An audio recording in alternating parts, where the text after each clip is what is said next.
Halo guys, kembali lagi dengan Vitalio di sini. Kali ini kita akan menceritakan sebuah kejadian yang menurut saya itu sangat horor atau sangat seram sekali. Kejadian ini berkaitan dengan permainan tradisional. Permainan tradisional ini sangat banyak dimainkan oleh anak-anak di pedesaan. Dan permainan ini sangat terkenal di berbagai daerah Nusantara. Permainan ini adalah permainan petak umpet. Tapi di balik permainan ini atau kesederhanaan atau keseruan dalam melakukan permainan ini, ada satu kejadian yang bikin permainan ini sangat horor di desa tersebut. Yang mana karena anak-anak melakukan permainan ini yang menyebabkan salah seorang anak yang bernama Andi hilang sampai sekarang, sampai tahun 2023 anak itu tidak ditemukan. Oke guys, sebelum kita melanjutkan ceritanya, bagi teman-teman yang belum subscribe channel ini, subscribe dulu ya, karena bantuan dari teman-teman bikin kita selalu bersemangat untuk bercerita.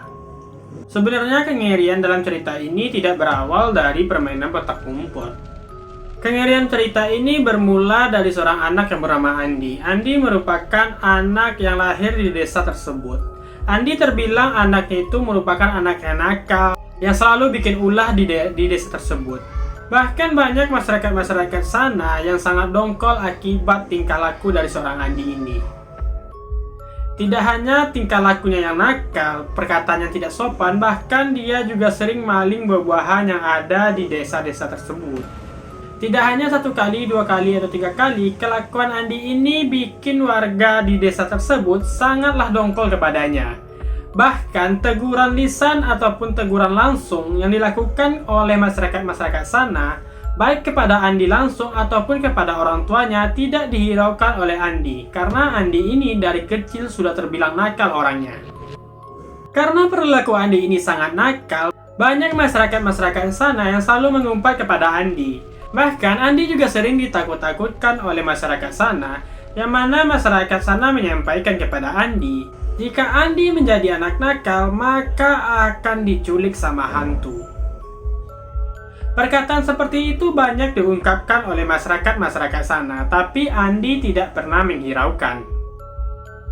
Karena terlalu seringnya dia bikin kenakalan di desa tersebut, akhirnya malapetaka datang kepadanya. Itu terjadi di satu malam. Saat itu Andi tidur di rumahnya sendiri. Biasanya tuh Andi selalu ditemani sama orang tuanya, tapi kali ini dia tidur sendiri. Mulai malam itu Andi memutuskan tidak mau tidur bareng orang tuanya lagi, karena dia sudah merasa udah hebat dan besar. Saat dia melakukan tidur sendiri di malam pertamanya, hal aneh pun terjadi. Dinding rumahnya itu seperti ada yang menggaruk-garuk, serta ada suara siulan yang memanggil Andi sambil mengetawakan Andi. Karena Andi ini merasa dia yang paling hebat dan paling ditakuti di desa tersebut, akhirnya dia berkata, "Siapapun kamu, manusia atau bukan, saya tidak akan pernah takut kepadamu. Kamu harus tunduk kepada saya." Karena perkataan ini seperti perkataan yang menantang, yang mengakibatkan gangguan di malam itu selalu terjadi berulang-ulang kali. Malam pertama selalu diganggu, malam kedua selalu diganggu, malam ketiga juga diganggu. Sampai dengan malam ketujuh. Di malam ketujuh itu suasananya beda dari malam pertama sampai malam keenam yang selalu ada gangguan. Di malam ketujuh itu hening, tidak ada gangguan sedikit pun. Saat itu Andi merasa bahwa yang mengganggu itu sudah ketakutan kepada dirinya. Karena saking congkaknya dan saking merasa hebatnya, Andi berkata, "Mulai hari ini tidak akan ada satu orang pun yang bisa mengusik saya." Akhirnya dia tidur di malam itu. Saat dia tertidur lelap, itu tidak ada gangguan apapun. Pagi pun datang.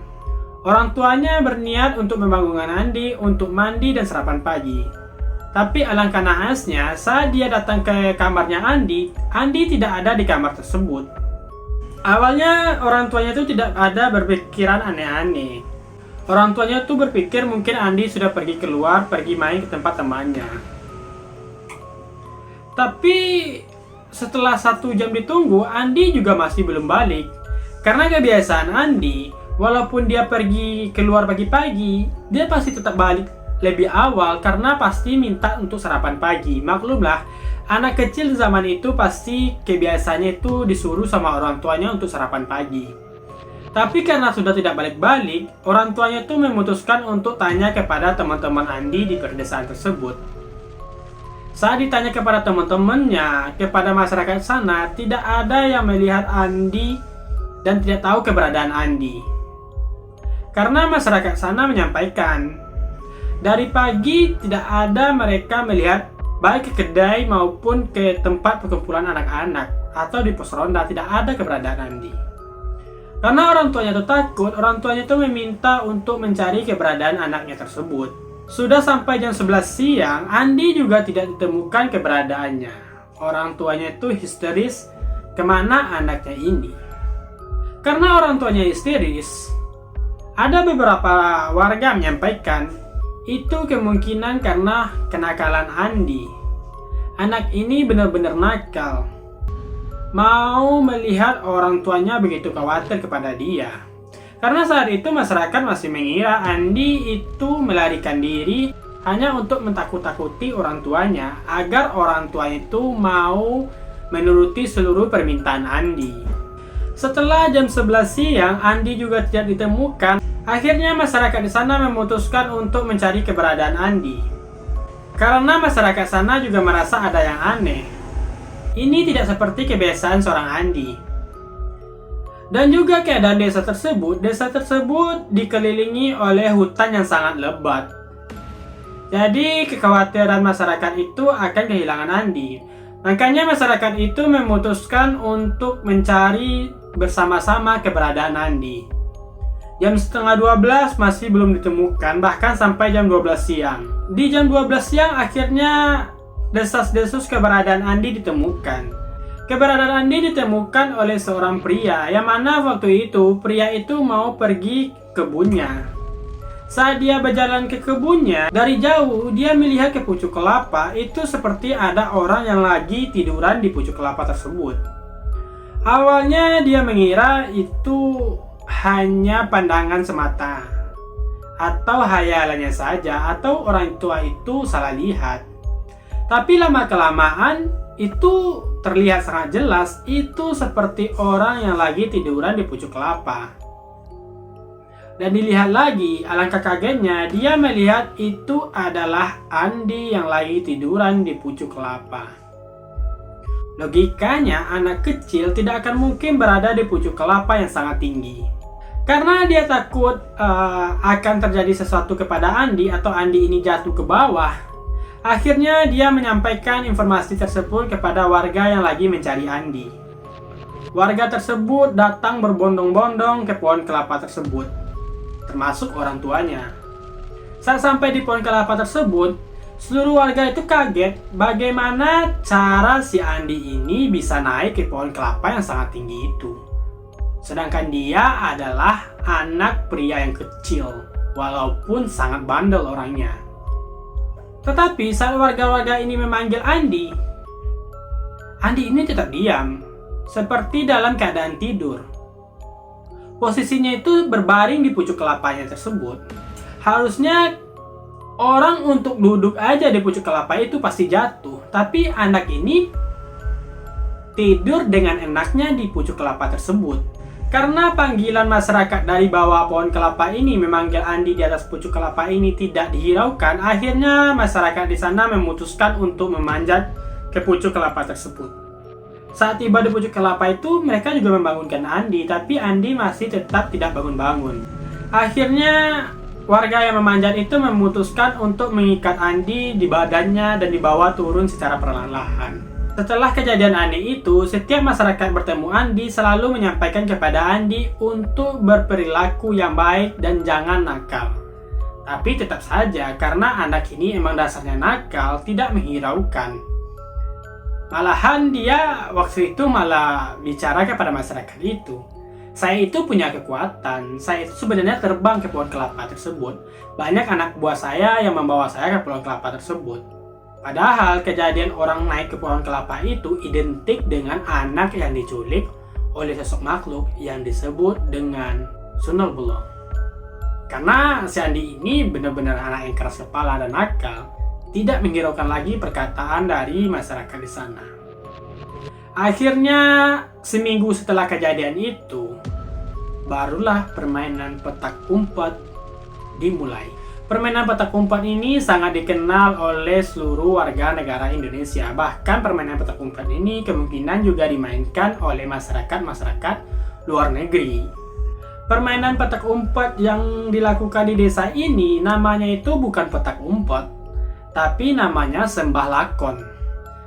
Atau nama lain dengan bentuk permainan yang sama dengan petak umpet.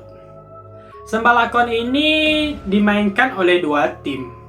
Satu tim itu terdiri minimal 4 orang dan satu tim itu 4 orang atau 4 versus 4. 4 orang pertama bertugas untuk menjaga base, sedangkan 4 orang yang tim kedua yang mengumpet duluan. Andi termasuk 4 orang yang di tim kedua, yaitu yang bertugas untuk ngumpet duluan. Namanya perdesaan, jika melakukan permainan petak umpet, mereka tidak akan mungkin mengumpet di balik tembok atau bangunan. Karena perdesaan itu identik dengan kebun, hutan, kuburan. Jadi waktu itu mereka berpencar semuanya dan mengumpetkan dirinya agar tidak ditemukan oleh tim pertama. Waktu itu Andi dan Abi itu pergi mengumpet berdua. Mereka pergi mengumpet itu ke arah hutan. Jadi kalau masyarakat pedesaan itu kalau main petak umpet itu mereka ngumpetnya itu nggak main-main, nggak mungkin dekat-dekat. Biasanya mereka itu mengumpetnya kalau nggak di kuburan, di hutan, ataupun tempat-tempat yang jauh dari tempat base yang pertama itu atau tempat perkumpulan yang pertama ini. Saat itu Andi dan Abi pergi mengumpet ke arah perhutanan atau hutan. Hutan di desa itu terbilang sangat lebat. Sebenarnya Abi takut untuk ngumpet jauh-jauh, tapi karena desakan Andi ingin agar mereka tidak ditemukan atau menang dalam permainan itu, Andi memaksa Abi untuk ikut dengannya pergi ngumpet ke hutan. Awalnya mereka tuh ngumpet berdua, tapi karena takut jika ketahuan salah satu orang ketangkap keduanya, jadi mereka memutuskan untuk berjarak ngumpetnya. Abi ngumpetnya tuh di permukaan hutan aja atau pintu masuk di hutan tersebut, sedangkan Andi itu ngumpet sampai ke tengah hutan. Setelah berselang lama mereka ngumpet, Abi waktu itu mendengar suara atau panggilan. Andi, kamu kena, kamu ketangkap. Saat itu Abi merasa kalau si Andi ini udah ketangkap sama kelompok pertama. Jadi Abi ini terus ngumpet. Akhirnya Abi juga ketangkap sama kelompok pertama. Saat dia ketangkap, dia menanya kepada kelompok pertama, di mana si Andi? Bukannya Andi tadi sudah ketangkap ya? Mendengar perkataan itu, kelompok pertama ini langsung kaget. Ketangkap? Kapan kami menangkap si Andi? Kami kan baru menangkap kamu, Bi. Cuma kamu doang yang baru ketangkap. Si Andi belum ketangkap. Akhirnya mereka sama-sama melakukan pencarian kepada 3 orang lagi, 2 orang teman si Andi dan Abi, serta pencarian si Andi. 2 orang temannya si Abi ini akhirnya ketangkap. Jadi yang sekarang yang mereka cari itu hanyalah si Andi.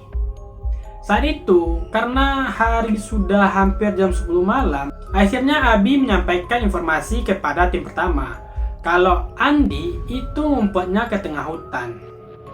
Sebenarnya tim pertama ini takut masuk ke hutan itu karena ke hutan itu terkenal akan gelapnya atau terkenal akan rimbunnya dengan pohon-pohon yang besar-besar sekali. Jadi mereka takut masuk ke dalam.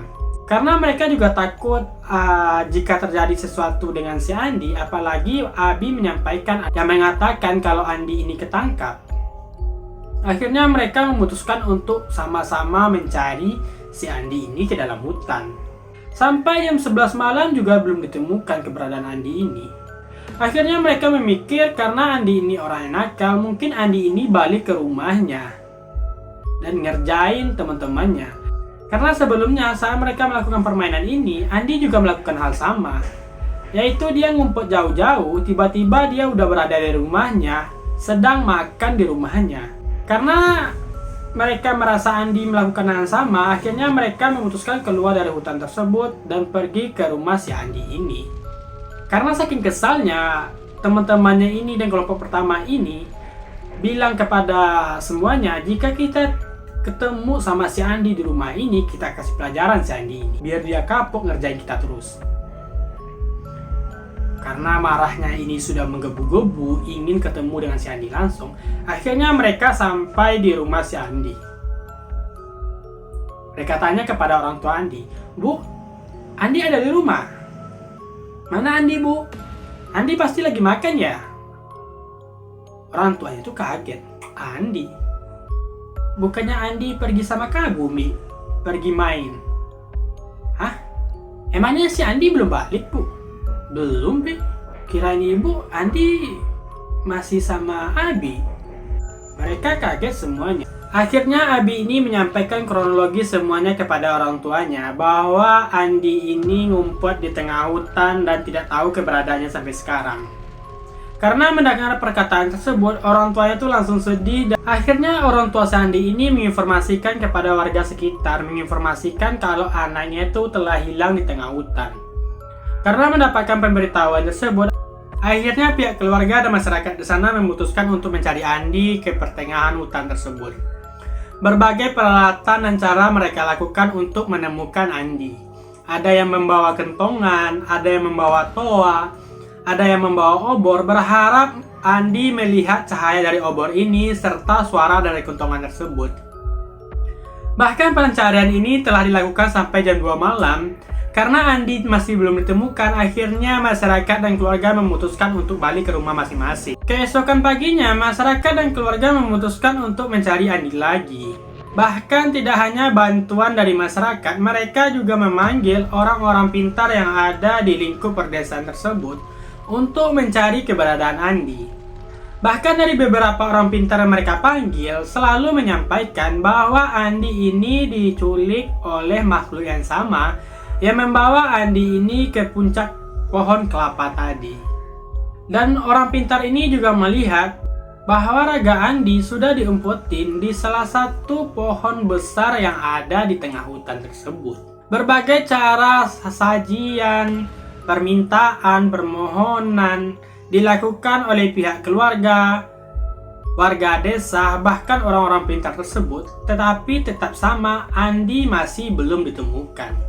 Saat malam hari, masyarakat itu lagi ngeronda atau jalan di desa tersebut, mereka selalu melihat sosok Andi yang lagi berlari sambil berkata, "Hei, kejar saya!" Tidak hanya satu orang atau dua orang yang melihat sosok tersebut yang tiba-tiba berlari di depan mereka dan berkata, "Hei, kejar saya!" Bahkan dengan berita-berita tersebut menyebabkan hati orang tua dari Andi ini benar-benar hancur. Yang mana raga anaknya itu tidak ditemukan, bagaimana keadaan anaknya ini, apakah masih hidup atau sudah tidak hidup. Sekarang sudah ada berita bahwa Andi ini gentayangan di desa tersebut. Akhirnya orang tuanya itu mendatangi seluruh masyarakat di sana melakukan permintaan maaf akibat ulah kenakalan Andi yang menyebabkan masyarakat di sana sangat jengkel kepada Andi tersebut. Karena masyarakat di sana sudah memutuskan untuk memaafkan ibunya ini dan tingkah laku dari sosok Andi ini, akhirnya teror Andi ini sudah tidak ada.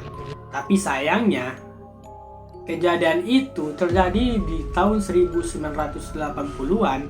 Sampai sekarang, sosok Andi tidak ditemukan atau tidak balik ke rumahnya.